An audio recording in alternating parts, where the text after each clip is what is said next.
Welcome to Much Ado About Drama. This is my first video on my series, How to Direct a Play for Drama Teachers and Directors. If you are a non-theater teacher who just wants basic overview, I have a video linked for you here. This series is more of a set of detailed tips for those who want to delve in further and really hone their craft as directors. So this first episode is going to be an overview on the audition process. You've likely done auditions before, so this is just think about maybe some things you haven't thought about and really think about like the goal of your audition process, mapping out how you want the auditions to go. So as teachers, we talk about backwards planning. You think about the overarching goal for the semester. What is the main overarching understanding for the whole semester? And then we break it down by units, right? So each unit has an overarching goal of that unit. And then you break it down even further lesson by lesson. That's where at the very top of every lesson I've ever done, you have that objective. And that's even given to the students, right?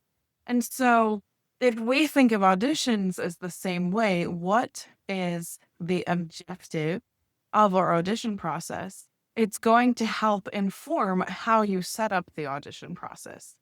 So if you are thinking for the audition process, obviously everyone's overarching objective is to fit everyone into the roles for that show. But you want to think about like what are the needs of this particular show? What's unique about this particular show? And what do I need to see in order to fit those needs? We're going to have a similar overarching objective, but think about if there's something specific for this show that's going to inform what the audition process is. So there are certain standard things for a musical.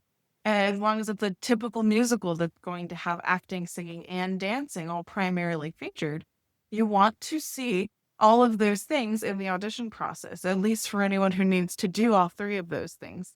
I typically, for any kind of musical that really has featured dancers, have a separate dance audition and singing audition.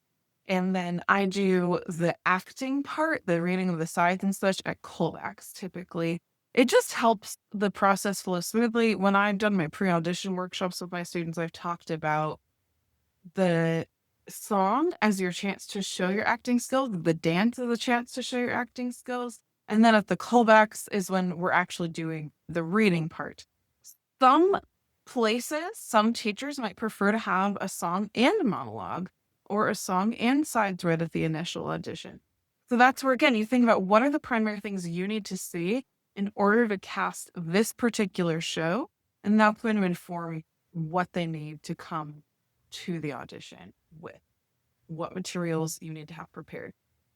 And then the other kind of objective is you want to think about like, what are the needs of your actual program? So not just this show in itself, but what are the needs for your program? If you're an educational theater program, you always want to be educating.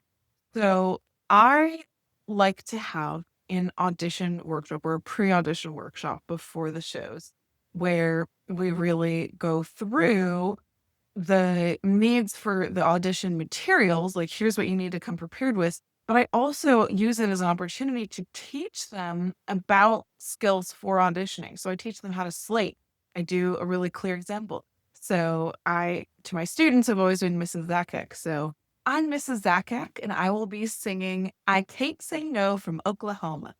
And then you sing your song, and then at the end you say thank you. I teach them about how to bring up their material to the accompanist. I teach them about how to ask questions to the audition panel. And so all of these things that are overall skills are going to be great for any educational theater program. That's something you want to think about. Like, do you want to include things like that as an additional education teaching opportunity? Do you want to have open auditions, or are they required to be in some kind of class or drama club in order to be allowed to audition? Do you have auditions as a group where everyone sees everybody else, or do you have it be closed so one person goes at a time? So like the way I tend to set it up For plays, I have them sign up in groups of like 10 to 15, depending on the play. And we just read sides, and I give them the sides ahead of time. And so it's a group, but it's kind of a small group. And then they sign up in like these 45-minute sections.